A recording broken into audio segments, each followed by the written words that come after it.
hagamos un poco de historia, ¿no?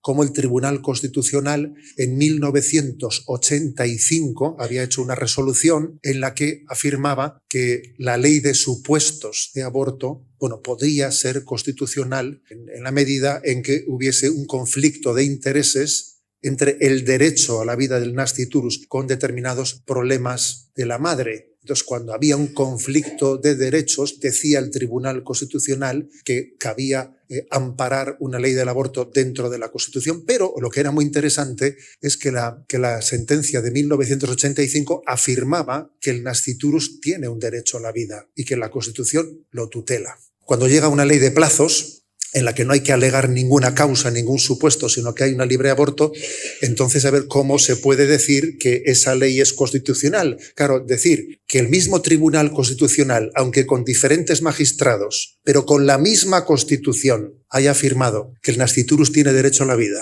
y que es constitucional una ley que diga que hay un derecho al aborto, señores, las dos cosas a la vez no es posible. El principio de no contradicción existe. Cuando hablo de derecha e izquierda, os voy a decir que no creo en eso. Creo verdaderamente que un secularizado de derechas piensa sustancialmente lo mismo que un secularizado de izquierdas, porque lo que verdaderamente condiciona la cosmovisión de la vida no es ser ni de derechas, ni de izquierdas, ni nacionalista, ni constitucionalista, ¿no? Sino creo que lo que verdaderamente marca la diferencia es entender que hay un Dios y un orden natural en el que se basa la existencia. Toda vida humana es digna. ¿Eso en qué se fundamenta? La vida política ha renunciado a hacer esa reflexión. Yo recuerdo que siendo jovencito, pues cuando escuchábamos la Declaración de los Derechos Humanos de la ONU, en la que se decía, todo individuo tiene derecho a la vida, a la libertad y a la seguridad de su persona. Nadie será sometido a torturas, ni a penas o a tratos crueles, inhumanos o degradantes. Algo parecido pasa en la Constitución española, cuando su artículo 15 dice: todos tienen derecho a la vida y a la integridad física y moral, sin que en ningún caso puedan ser sometidos a tortura, ni a penas o tratos inhumanos o degradantes. Bueno, ciertamente se hicieron aquellas declaraciones, pero se renunció a una fundamentación. ¿En qué se fundamenta esa dignidad del ser humano? Al no partir de esa fundamentación de la dignidad humana, los factores que han resultado determinantes en esta deriva cultural, ¿cuáles han sido? A ver, hemos ido poco a poco pasando del hedonismo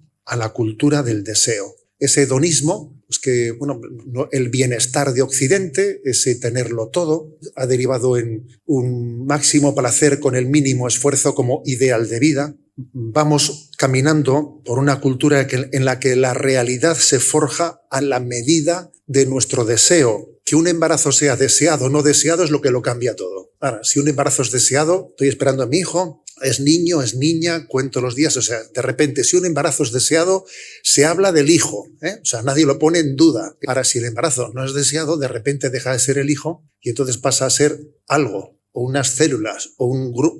Bueno, es increíble, ¿no? Que sea el deseo el que constituya la realidad.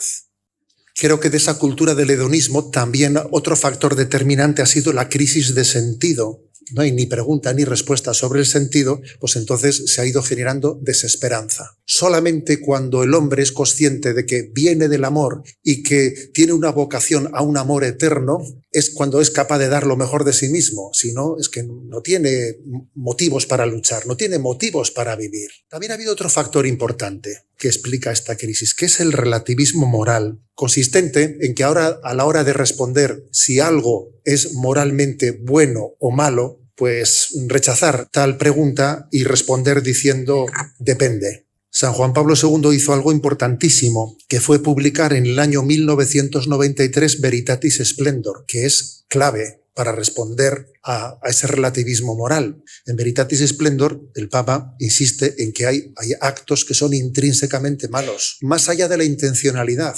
Esa afirmación fuerte de Veritatis Splendor creo que tiene en el tema del aborto una piedra de toque, porque ante el aborto no cabe un punto intermedio. Al final, ¿vamos a matar al niño o le vamos a respetar la vida? Al final es que no hay punto intermedio.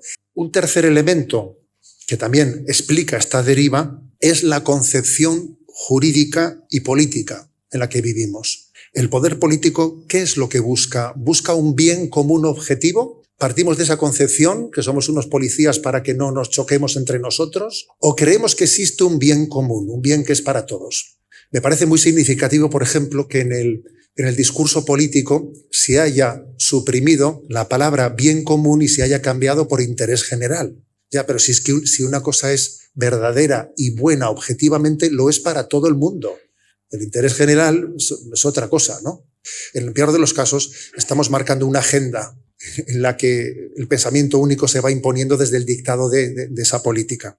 Un cuarto factor que también explica esta deriva, el feminismo errático, porque se ha introducido, ¿no?, la gran mentira de que la maternidad es enemiga de la libertad de la mujer y de la dignificación de la mujer. Y es cierto también que nuestra sociedad tiene una culpabilidad muy grande en esta incompatibilidad entre la dignificación de la mujer y la maternidad. Porque es cierto que no nos hemos tomado en serio pues generar una legislación laboral en la que la maternidad sea verdaderamente una buena noticia. Lo máximo que hemos hecho ha sido, pues que sea el hombre el que pueda coger también sus días, sus meses de permiso. Perdón, con eso no hemos solucionado nada. Lo que verdaderamente tiene que dignificar la posibilidad de que la maternidad no sea contradictoria con la presencia de la mujer en la vida laboral, sea pues que exista una tutela muy distinta de la que existe para apoyar la maternidad, claro. Y que para una empresa sea una buena noticia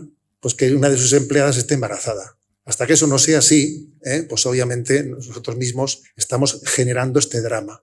Voy a hacer una afirmación contundente, ¿no? Creo que la causa principal por la que hemos dejado desprotegida la dignidad de la vida y no la hemos fundamentado suficientemente es el olvido de la existencia del alma humana. Y fijaros, nos han metido un gol cuando se ha llegado a pensar que la existencia del alma humana es una afirmación de tipo religioso, y no es cierto. La existencia del alma humana es una afirmación filosófica, antropológica. O sea, la afirmación del alma humana la han hecho los filósofos. Aristóteles y los filósofos de todos los tiempos han hablado del alma humana. Sin la afirmación del alma humana, la dignidad del ser humano queda desprotegida.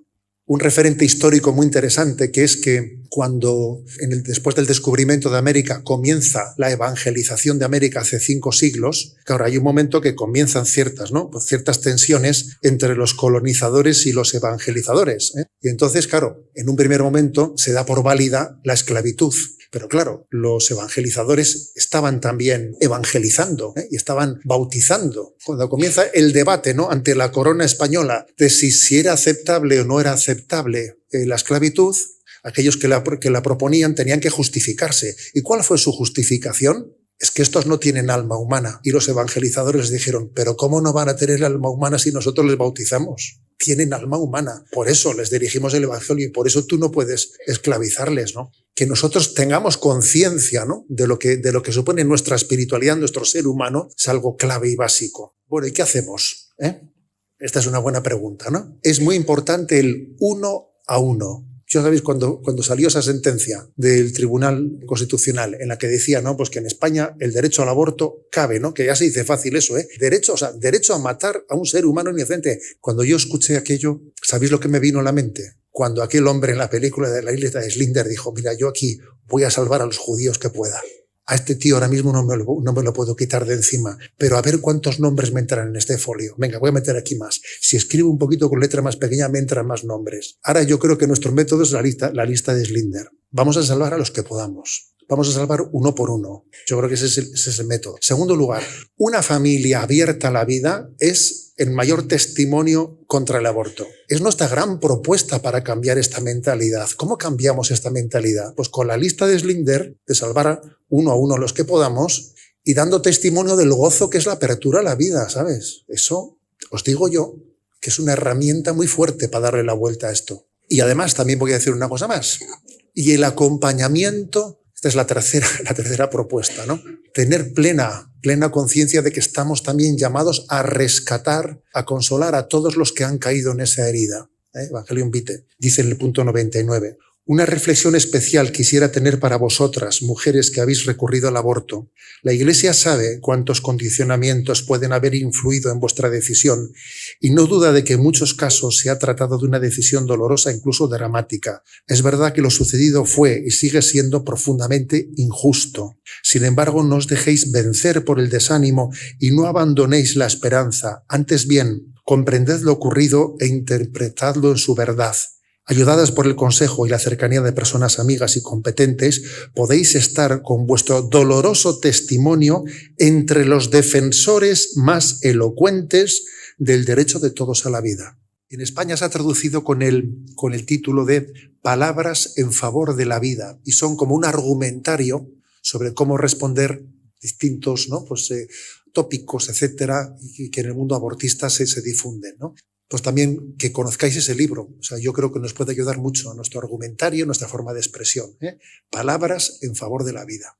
¿No? En otras grandes propuestas de la Iglesia que son tan importantes o más, fíjate, como son, por ejemplo, los centros de orientación familiar. ¿Usted ha oído hablar del COF? ¿COF qué? Ahí nos falta una comunicación clave. Tenemos que conseguir que toda esa red, ¿no? Esa red en favor de la familia, en favor del matrimonio, y quien tiene problemas en la educación de sus hijos, y quien tiene un embarazo difícil de llevar adelante y necesita asistencia. O sea, creo que tenemos que ser muy difusores, ¿no? De esta acción de la Iglesia Católica en favor de la familia y de la vida. Por aquello que decía San Juan Pablo II, de que en la familia y en la vida nos jugamos el futuro de la humanidad.